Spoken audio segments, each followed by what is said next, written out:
Haven't made an RC video in a while, so here's my foray into that. It's my Everest 10 Redcat. There's a million other Redcat videos out there, I know. But this is my Redcat. Anyway, I haven't made an RC video in a while, so here you go. For anybody that followed me because of RC videos. So yeah, I've been just kind of messing around with it. As you see, it doesn't have the profile of your stock Redcat. I did the spring mod on it. I, however, did not rip out any springs out of pins. I just, went to Ace and bought some springs instead of tearing apart perfectly good pins. So that's just how I do that, I guess. And I got some 20 millimeter offsets, some spacers in there.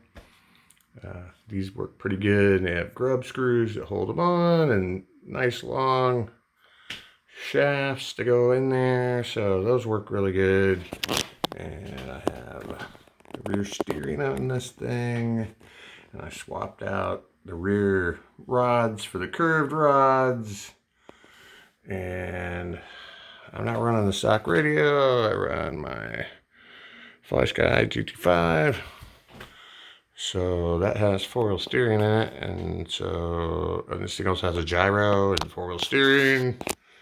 And what else did I do? I just got this. I haven't even done anything about the body. I'm never going to do anything about the body. I'm not going to try to put some other brand body on it. I see everybody does that. Try to turn this thing into a scaler or whatever. So, but I don't plan on doing it. It's just going to be always a Redcat. So anyway, I did get some use out of the stock motor for a while, and then I got this Hobbywing Fusion Pro mounted in there, and all you have to do is take your rods there and move them to the outside and put some low profile button head hexes on there, and you have plenty of room to do that. And it's real tidy without any ESC. And now I can run 3S if I want. I don't typically run 3S. I redid all the gears with, hardened steel for the spur and the pinion. And I don't know what those, I don't know if those are hardened steel per se in the transmission, but I did upgrade the plastic gears in the transmission to the Redcat metal gears. I imagine that's monkey metal, but it looks decent, better than plastic anyway. We'll see how that holds up.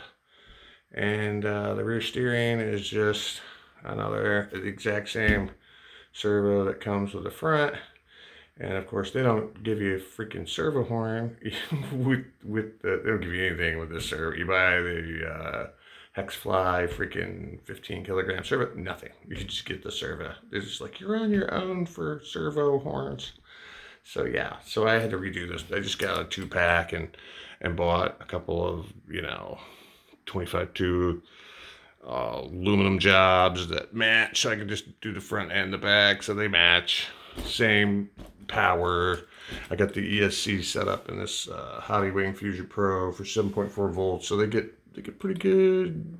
They get pretty good power when I put it in forward steering. Works really good.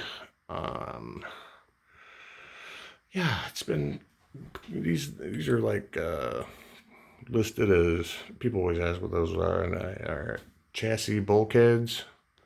That's what they list them as. And I think they work on the Gen 7 as well as this.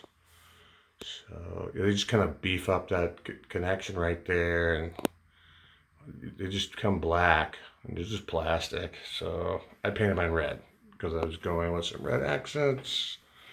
And there's some red accent there. Nothing. I thought that was red. It's more like a purple color. Whatever. You can't really see it's under there. It's a nice motor. This thing will go so super slow now compared to the stock setup. It's really nice. And then it will zoom a little bit. I went up to, I think the stock pinion gear is 14 teeth. I went up to an 18 tooth. I kept it at the 45p. I didn't go to mod 1 gears because I'm not, I didn't go this for the speed or anything like that. This is still a crawler, even though it's a belly dragger.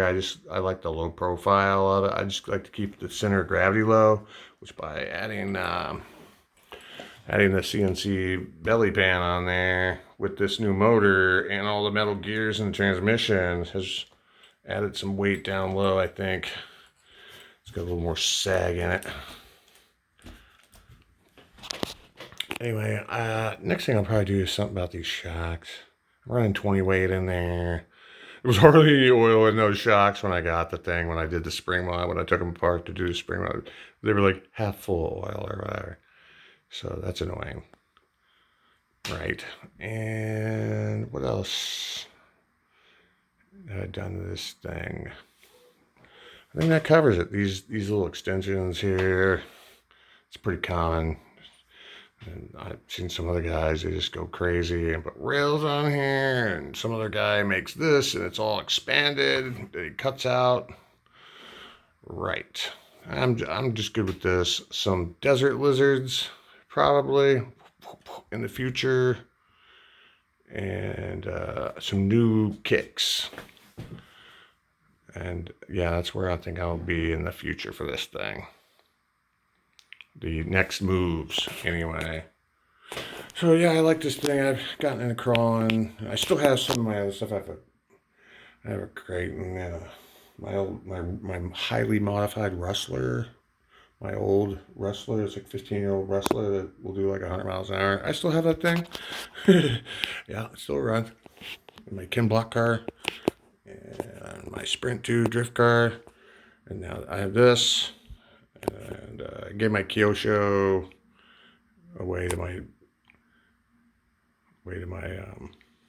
son-in-law. He still has it and it runs. So that's where I'm at with RC crap. Have a good one.